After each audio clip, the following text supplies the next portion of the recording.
독일인들의 굉장히 이제 위대한 점이라고 할 수 있죠. 잊지 않으려고 노력한다라는 거. 좀 더 글로벌한 시각과 그리고 많은 경험과 이런 노력을 통해서 좀 더 우리나라가 더 좋은 나라, 강한 나라가 되는데 힘을 보탤 수 있으면 얼마나 좋을까.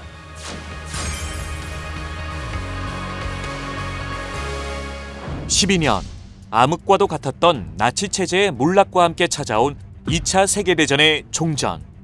한바탕 전쟁이 핥히고 간 유럽 전역은 수많은 희생자들의 상처를 나는 폐허만이 쓸쓸히 그 자리를 지키고 있었는데요. 전범국이라는 과오를 씻어내고 평화를 향해 앞으로 나아갈 수 있었던 독일의 원동력은 무엇이었을지 마지막 여정을 함께 떠나볼까요? 1945년 5월 7일 독일 군대의 무조건 항복을 받아낸 미국, 영국, 그리고 소련의 대표들은 전쟁의 종결과 독일의 향방을 논의하기 위해 한자리에 모입니다. 바로 이곳 포츠담에 위치한 체칠리엔 호프 궁전이었는데요. 프로이센의 호헨촐레른 가문 시절 지어진 마지막 궁전으로 비렐름 황태자와 그의 가족이 거주했던 곳이었으나 이곳에서 열린 포츠담 회담으로 더욱 유명해진 장소이기도 합니다. 제가 지금 말 그대로 역사적인 현장으로 들어가고 있습니다. 정말로 역사적인 곳이죠. 포츠담 회담이 열렸던 곳입니다. 1945년 7월에서 8월 사이에 독일이 패망한 이후에 유럽의 전후 질서를 어떻게 세울 것이냐를 결정하기 위해서 미국의 트루먼 그리고 영국의 처칠, 지금 이 방이 소련의 스탈린이 이곳 회의 장소에 왔을 때 머물던 곳입니다. 우리나라의 광복 역사와도 인연이 깊은 포츠담 회담이 열렸던 이 방은 테이블 하나, 의자 하나하나 모두 당시 모습을 그대로 보존하고 있는데요. 제가 지금 들어온 문으로 스탈린이 들어왔고요. 스탈린의 바로 반대편에 있는 저 문으로는 미국의 대표단이 트루먼 대통령을 위시해서 들어옵니다. 그리고 그 옆에 있는 문으로 처칠과 영국 대표단이 들어오죠. 각각의 대기실 규모를 보면 처칠과 영국 대표단이 머물렀던 대기실이 규모가 가장 작습니다. 어떻게 보면 국력의 차이를 상징한다고도 볼 수 있죠. 전후 독일을 어떻게 만들어갈 것인지에 대해 3국의 정상들은 치열한 논의를 펼쳤습니다. 이 회의를 통해 독일은 민주국가이자 비무장 국가로 규정되었는데요. 전쟁을 일으킬 수 있는 빌미를 제거하기 위해 상당수의 산업이 해체되었으며 수출품 또한 석탄, 맥주, 완구, 직물 등으로 제한되었습니다. 그리고 독일의 국경선 역시 달라졌는데요. 앞서 독일과 소련이 함께 분할 통치하고 있던 폴란드의 동쪽 지역을 소련의 스탈린이 반환할 의사가 없자 회담에 참여한 이들은 독일의 동쪽 상당 부분을 폴란드에 이양하게 됩니다. 이 포츠담 회담에서 어쨌든 가장 많은 것을 얻어간 건 소련입니다. 소련의 스탈린은 43년에 테헤란 회담, 45년 2월에 얄타 회담, 그리고 45년 7, 8월에 이 포츠담 회담에 이르기까지 동유럽은 소련의 관할권이 돼야 된다. 동유럽을 소련이 사실상 통치해야 된다라는 오늘날의 표현으로 보면 야욕을 감춘 적이 없습니다. 근데 미국은 굉장히 나이브하게 그걸 사실 받아들였죠. 처칠만이 처음부터 스탈린의 야욕과 공산주의의 본질을 꿰뚫고 있었습니다. 그러나 처칠에겐 힘이 없었죠. 또 전쟁을 할 수는 없다라는 그런 것 때문에 미국도 영국 국민들도 사실은 스탈린을 굉장히 좋게 보려고 노력했습니다. 의도적으로 좋은 점만을 보려고, 의도적으로 나쁜 점을 안 보려고 노력했던 거죠. 1차 세계대전 이후 독일의 히틀러가 세상에 등장했을 때 영국이 처칠의 경고를 무시하며 애써 좋게 보려고 노력했던 역사가 또다시 반복되는 셈이었습니다. 결과적으로 이 회담을 통해 유럽 대륙은 전쟁을 끝내고 평화를 맞이했지만 독일은 결코 짧지 않은 분단의 시기를 겪어야 했는데요. 승전국 사이에 벌어진 이해의 충돌과 이념의 갈등은 독일과 유럽의 분단, 나아가 냉전이라는 또 다른 형태의 총성 없는 전쟁을 예고하는 것이었습니다. 왜 이곳에서 회의가 열렸을까? 베를린 근교에 있었던 건물 중에 부서지지 않은 몇 안 되는 건물이었다라는 점, 그리고 또 하나는 여기를 스탈린이 통제하고 있는 지역이었다라는 겁니다. 스탈린은 강력하게 자기가 통제하고 있는 지역에서 회담을 열기를 원했어요. 회담의 주도권을 쥐기 위해서 이 회담장 들어가는 입구에 별이 하나 있거든요.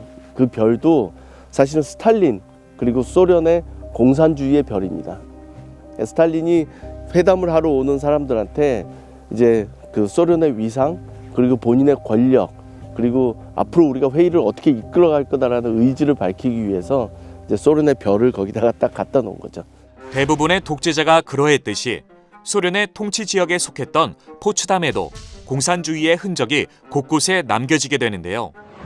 스탈린의 승전기념비와 추모공원이 이곳에 있는 이유도 바로 그 연장선이라고 할 수 있습니다. 지금 이 소련의 추모공원이 있는 이곳은 동독 지역이었습니다. 어쨌든 이렇게 거대하게 추모공원을 지어놓고 소련은 본인들의 통치의 정당성을 이렇게 사람들한테 보여주고자 했던 거죠. 근데 이게 1940년대, 50년대에 만들어진 건데 보시면 망토를 휘날리고 너무나 큰 칼을 들고 무슨 마치 게임이나 만화 영화에 나오는 주인공처럼 한쪽 손에는 어린아이를 안고 있습니다. 저 어린아이는 동독을 상징하는 거죠. 이제 독일의 운명은 내가 지켜줄게. 독일의 운명은 나한테 맡겨져 있는 거야. 이제 이런 뉘앙스로 이 거대한 조형물을 만든 겁니다. 히틀러의 전제 정치에 이어서 스탈린의 새로운 전제 정치가 시작될 거라는 것을 예고하는 것과 같은 그런 조형물인 거죠. 이후 독일은 동독과 서독으로 나뉘어 각자 다른 체제 아래 정부를 수립, 민주주의와 사회주의 두 체제가 양립하게 됩니다.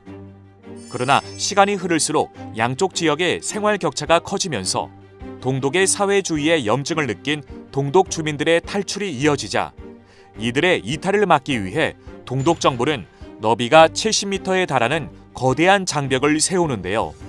냉전의 상징, 베를린 장벽이었습니다. 이때 서베를린에서 동베를린으로 갈 수 있는 검문소들도 함께 곳곳에 세워졌는데요.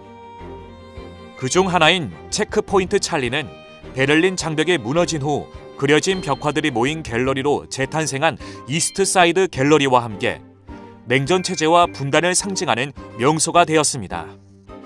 약 45년이라는 시간 동안 서로 다른 체제를 가진 분단 국가로 남아야 했던 독일이 베를린 장벽을 부수고 하나의 국가로 통일이라는 과업을 이룰 수 있었던 원동력은 무엇이었을까요? 그것은 바로 서독 정부를 필두로 과거에 대한 독일 국민들의 철저한 반성과 성찰에서 비롯된 것이라 할 수 있습니다. 지난날의 과오를 돌아보고 이를 기억하는 작업은 오늘날까지도 이어오고 있는데요. 포츠담 시내를 비롯해 유럽 전역에 바닥에 박혀있는 이 작은 명패 슈톨퍼 슈타인은 작지만 절대 작지 않은 크기로 일상 속 추모를 실천하고 있습니다. 독일 사회는 그들의 죄를 반성하고 이런 잘못이 되풀이되지 않도록 하는 어떤 이제 기억하는 방식으로 이렇게 유대인들이 살았던 그리고 끌려갔던 곳에 이렇게 작은 그 동판을 하나씩 다 깔아놨습니다. 포츠담에도 굉장히 많이 있고요. 독일 전역에도 이렇게 산재돼 있습니다. 그러니까 뭔가 기록을 찾을 수 있는 사람들에 대해서는 다 이렇게 표시를 해놓은 거죠. 거듭 얘기하지만 이게 어떻게 보면 독일인들의 굉장히 이제 위대한 점이라고 할 수 있죠. 잊지 않으려고 노력한다라는 거. 이와 더불어 1989년 독일 라이프치히에서 일어난 자유와 민주를 외친 시민들의 평화혁명은 통일에 대한 씨앗이 되었는데요. 냉전 체제의 완화를 위해 노력했던 정부와 독재에 맞서 투쟁했던 시민들의 용기와 희생으로 독일은 1990년 통일이라는 역사를 이룩할 수 있었습니다. 전후의 상처와 타이에 의한 분단이라는 아픔을 딛고 고도의 경제 성장과 통일이라는 역사를 일궈낸 독일. 그들의 역사는 오늘날 우리에게 어떤 메시지를 전하고 있을까요? 이 포츠담 회담이 열렸던 체칠리엔 호프에 와서 드는 생각은 이런 겁니다. 강대국이란 무엇일까? 다른 나라의 운명을 결정할 수 있는 나라?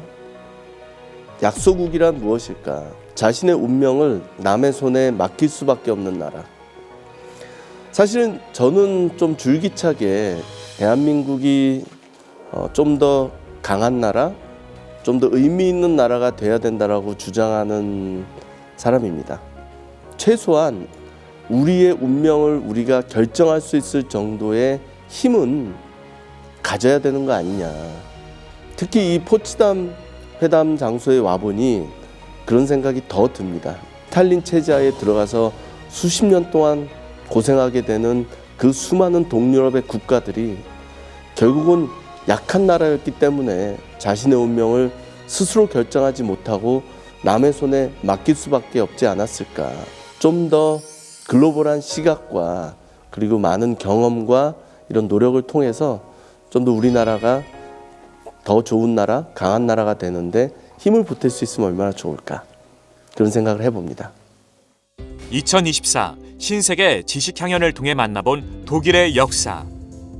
이들은 관용과 포용의 기치 아래 강력한 국가를 만들어냈지만 극단적인 파시즘의 길을 걸으며 인류 역사에 씻을 수 없는 상처를 남기기도 했습니다. 그러나 그러한 역사를 일부만의 과오가 아니라 사회 전체의 잘못으로 인정하고 또다시 비극의 역사가 되풀이되지 않도록 다음 세대에게 끊임없는 교육과 교훈을 이어가는 모습을 통해 깨어있는 것의 중요성을 다시금 일깨워 주었는데요. 2024 신세계 지식향연이 그 답을 안겨줄 마중물이 되길 소망합니다.